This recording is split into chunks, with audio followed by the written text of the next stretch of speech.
Okay, so today is the part 5 of this reg testing library series, and in today's video I'm going to discuss about the queries. In the last section we discussed FAQ, and now we discuss queries, and queries is the most important part of reg testing library. If you understand this correctly, then you already know 60 to 70% of testing library. Okay, so let's start with that. So queries are the methods in testing library that give you to find element on the page. So whenever you have to test anything, so first of all you have to find that element, whether you are going to test an input or a button or just a text. So you need to find an element first. That's the first part, and then you perform some events, and then you check if it is working correctly or not. So that's mean the queries is a very important part, and there are several type of queries in this, and get, find and query, these are the three main methods. So type of queries is down below in this page, we will see that. So the difference between all these different queries is that whether the query will throw an error if no element found, or it will return a promise or retry. Depending on what page content you are selecting, different queries may be more or less appropriate. So then see the priority guide. So the priority guide is also there in this page, we will discuss that later. So in this priority guide they list all of the queries, and they mention which queries to use when and in which order you should test the page. So this is very important part, we will discuss that. And for recommendation on how to make use of semantic queries to test your page in the most accessible way, right? And after selecting an element, you can use the events API or user events to fire event and simulate user interaction with the page, or used jest and jest DOM to make assertion about the element. So that's all you need to do after you selected an element for testing a component, right?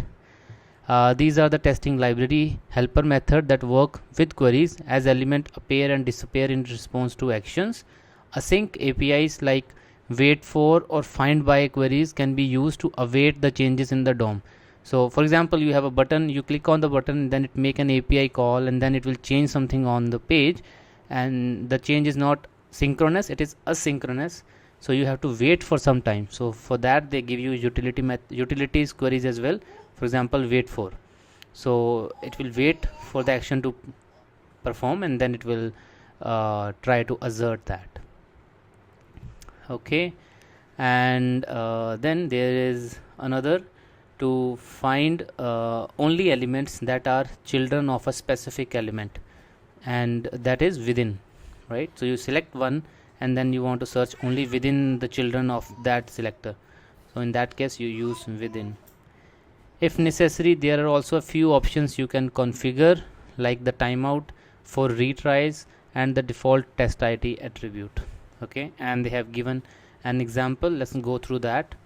So in the first line they are importing two methods from reg testing library, which is render and screen.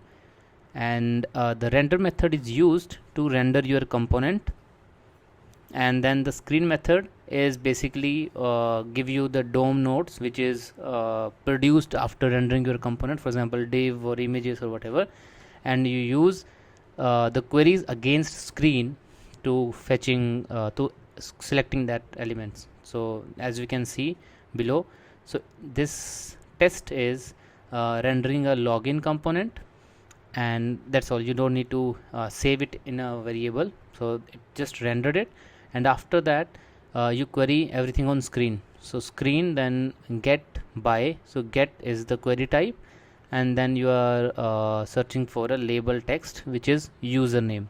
So that's how you query the elements on screen, right? So these you're going to use all the time, and then what you are going to use here we will discuss that. Okay, after this example, now we are here type of queries. Here also if you click here, you will land on this area of this page. Okay, so what are the queries we have available in reg testing library? So first of all, there are category. First category is single element. So if you have to select one single element, then you can use getBy, queryBy or findBy. So these are the main three. as we discuss get, query and find. These are the three different options, and then with that you can combine other methods. So getBy is one, queryBy is second, findBy is third. So getBy returns the matching node for a query and throw a descriptive error if no elements match, or if more than one match is found. Use getAllBy instead if more than one element is expected, right? And queryBy return the matching node for a query and return null if no element match. This is useful for asserting an element that is not present.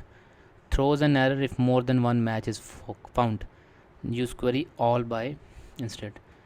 FindBy return a promise which resolve when an element is found which match the given query.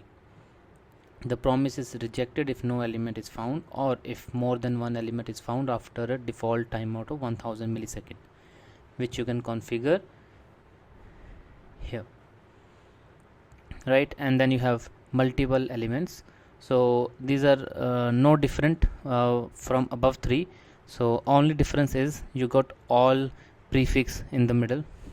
So you have getBy, now here you have getAllBy if you are having multiple elements. Same for queryAll, then findAll. This is the difference. And also getAllBy return an array of matching node and throw an error if no element match. queryAllBy return array of all matching node and throw an give an empty array, not error. And findAllBy give a promise resolve to an array of element which any element are found which match the given query. Promise is rejected if no element are found after a default timeout. And then there is a table. This summary table is just describing the behavior of this all six, so it's easier to understand. In this table you can see getBy, if 0 match throw error, 1 match return element, more than 1 throw error, retry no. queryBy return null, 1 match element, more than 1 throw error. So this is the summary table, how all of these 6 type of queries work, behave. Okay, and that's all in this video.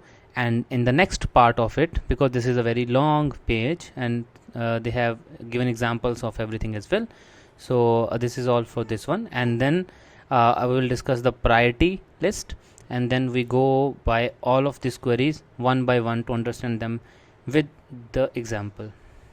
Okay, see you in the next video.